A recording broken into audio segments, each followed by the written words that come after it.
Okay, good morning. Sit down, please. Thank you, sir. ल आज हाम्रो हिजो जो पढाएका छौं त्यसको आज हामीले होमवर्क चाहिँ गर्ने भने तिमीलाई मैले भनेको थिएँ है। Yes, सबै होमवर्क गर्न ल्याछौ? Yes, sir. खै मन्जुको के छ होमवर्क? ओके, ल राम्रो छ। गुड। गुड, ल ठीक छ। तिम्रो सबै गरेका छौ नि हैन? Yes, sir. ल ठीक छ। ल यो पनि ठीक छ। अनि तिम्रो ल ठीक छ। ल गुड गुड। तिम्रो नानी बेली आएनौ? किन आएनौ छोरी? के भयो नानु भन त नरौ त के भयो? बाख्रा दिजा भन्छन्? किन भन्छ बाख्रा दिजा नानु? अरे राम, अरूको घरमा जाने जात पढ्नु पर्दैन भन्छन्? ए ल बस ल ठीक छ। तिम्रो बाबालाई म सम्झाउला, बाबालाई सम्झाउला। बाबाको नम्बर मसँग छ, म बाबालाई फोन गर्छु है, चिन्ता नगर। ल तिम्रो होमवर्क दिउ नानु। तिमी पनि आइनौ हिजो? तिमी 4-5 दिन म तिमीलाई स्कुलमा पनि देखेन। के भएको भन त? बाहिर सरेको थिए? अनि बाहिर सरेपछि आउनु हुन्न र?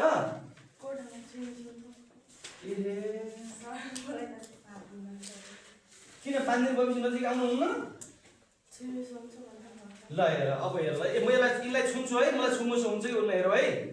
ए मलाई त केही पनि छुमुसो भएन त भएर देउता पनि रिसाएन। ल बस ल हेर त भाइ बहिनीहरू, हाम्रो समाज अहिले पनि कहाँ छ? यी नानीलाई यिनको बाबा मम्मीले चाहिँ अर्का घर जाने जात पढ्न जानु पर्दैन भनेर भन्नु पर्ने। ल हेर त कतै हाम्रो समाज विश्वका नारीहरू अन्तरिक्षमा पुगिसके, विश्वका नारीहरू चन्द्रमामा पुगिसके, विश्वका नारीहरू मङ्गल ग्रहमा पुगिसके, विश्वका नारीहरू राष्ट्रपति प्रधानमन्त्री भइसके, विश्वका नारीहरू वैज्ञानिक भइसके। तर हाम्रो समाज हामी कहाँ छ हेर त? एउटै कोखबाट जन्म दिएका छोरी, एउटै कोखबाट जन्म दिएका छोरा, छोरालाई राम्रो राम्रो स्कुलमा पढाउने, एउटै कोखबाट जन्म दिएको त्यो सन्तानलाई पढ्न जानु पर्दैन, अर्का घर जाने जात भन्ने हाम्रो समाजका हाम्रा बुवा आमा। यो सबै अशिक्षाको कारणले हो कि होइन? यो सबै चेतनाको कारणले हो कि होइन? हाम्रो बुवा आमामा भएको चेतना स्तरको कमीको कारणले गर्दाखेरि यो स्थिति आएको हो कि होइन? यो राम्रो हो र? पक्कै पनि राम्रो होइन नि है, राम्रो होइन।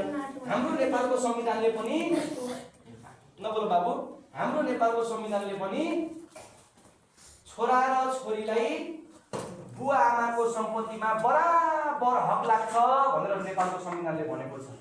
त्यति मात्रै होइन, आधारभूत भनेको कक्षा 8 सम्मको शिक्षा हरेक नेपाली नागरिकले अनिवार्य रूपमा प्राप्त गर्नुपर्छ र माध्यमिक तहसम्मको शिक्षा निशुल्क पढ्न पाउनुपर्छ भनेर चाहिँ हामीलाई मौलिक हकमै व्यवस्था गरेको छ। भनेपछि हाम्रा बाबा आमाको चेतना स्तर हेर त, छोरीलाई चाहिँ बाख्रा हेर्न पठाउने, छोरीलाई काम गर्न पठाउने, छोरालाई मात्र स्कुल पठाउने, राम्रो राम्रो कलेजमा पठाउने, यो राम्रो विषय होइन। तिमी नहात्यौ, म तिम्रो बाबा आमालाई म भोलि तिम्रै घरमा गएर, साथै तिम्रै घरमा गएर तिम्रो बाबा आमालाई राम्रोसँग सम्झाएर आउँछु। यस्ता घटनाहरू हाम्रो समाजमा धेरै अरू पनि होला, पक्कै पनि छन् है, छन् नि? तिम्रो बाबा अरूमा पनि घटेको होला यस्तो घटनाहरू है, त्यो राम्रो होइन है। म नहात्यौ, म तिम्रो बाबा आमालाई राम्रोसँग सम्झाउँछु। मान्नु भएन भने म स्कुलमै बोलाएर पनि एउटा अभिभावक भेला बोलाएर म हेड सरलाई भन्छु, अभिभावक भेला बोलाएर तिम्रो बाबा आमालाई म राम्रोसँग सम्झाउने हामी प्रयास गर्छौँ है त। उनको समस्या यस्तो रहेछ। अब यो नानीको चेतना स्तर, यी नानीको त के भन्ने बिचारा, यिनको बाबा आमा हाम्रो समाजकै, हाम्रो समस्या यो एउटा सामाजिक कुप्रथाको रूपमा एउटा छाउपडी प्रथा मुख्यतया सुदूरपश्चिम प्रदेशमा, कर्णाली प्रदेशमा यो समस्या बढी चाहिँ जागृति यो बढी चाहिँ चलन आएको छ। पोर्साल मात्रै होइन र हाम्रो पल्लो घरमा त्यो पिपलको रुखको तलतिरको चाहिँ गत वर्ष 9मा चाहिँ पढाइ छोडेको एकजना बहिनी हुनुहुन्थ्यो नि, के कविता हो कि के सिर्जना नाम भएको, उनलाई चाहिँ छाउपडी गोठमा राखेर सर्पल डुकेर मरेको पोर्साल होइन र? हो। अनि माथि पल्ला गरेर काकाकी छोरीलाई पोर्साल बलात्कार भएर मरेको हो कि होइन? हो कि होइन? ल हेर त, यस्ता घटनाहरू हाम्रो चाहिँ समाजमा घटिरहेका छन्। यो छाउपडी हो। तिमी छाउ नभएको भए, तिम्रो आमा छाउ नभएको भए, मेरो आमा छाउ नभएको भए, तिम्रो आमाहरू छाउ नभएको भए हामीहरू जन्मिन्थ्यौँ र? जन्मिन सक्थ्यौँ? हो। यो छाउ हुनु भनेको त, यो महिनावारी रजस्वला हुनु भनेको त हामीलाई चाहिँ प्रकृतिले दिएको चाहिँ हामीलाई यो वरदान हो। तर हाम्रो समाजमा के भन्छन्? यो त चाहिँ श्राप हो, यो त पाप हो भनेर भन्छन्। यो कुनै पाप होइन हो। छाउ बढी भयो भने रसोला भयो भने सरसफाइमा ध्यान दिने, आफ्नै घरको शुद्ध कोठामा बस्ने, ती कपडाहरूलाई चाहिँ बेला बेलामा चाहिँ धोइ पखाली गर्ने, अनि ब्लड बगेको हुन्छ हाम्रो शरीरबाट, त्यसले ब्लडलाई सफा गर्ने। हाम्रो विद्यालयले सेनिटरी प्याडको व्यवस्था, नेपाल सरकारले सेनिटरी प्याडको व्यवस्था गरिदिएको छ। सेनिटरी प्याड प्रयोग गर्ने, त्यो सेनिटरी प्याड प्रयोग गरिसकेपछि त्यसलाई चाहिँ डिस्पोज गर्ने, त्यसलाई जलाउने, अलग्गै ठाउँमा लगेर जलाउने, फेरि नयाँ सेनिटरी प्याडको प्रयोग गर्ने। अनि कुनै धामी झाँक्री, कुनै धामी देवताको नै रिसाउनुहुन्न है, भगवान पनि रिसाउनुहुन्न।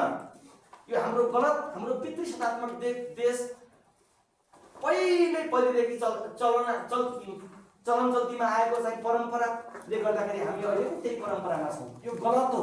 कुनै शास्त्रमा लेखिएको छैन देवता रिसाउने, कुनै शास्त्रमा लेखिएको छैन चाहिँ भगवान रिसाउने हो। हामीले सरसफाइ गर्नुपर्छ। हामी चाहिँ महिनावारी भएनौँ भने हामीले सन्तान जन्माउन सक्दैनौँ हो। हामी आमा महिनावारी हुनुको त हामी जन्मियौँ त है, यो कुरा हामी ध्यान दिनुपर्छ। अब भोलिदेखि रेगुलर तिमीहरू आऊ, सबै आउनुपर्छ है। छाउ भए पनि महिनावारी हुँदा पनि सेनिटरी प्याडको प्रयोग गरेर आउने है।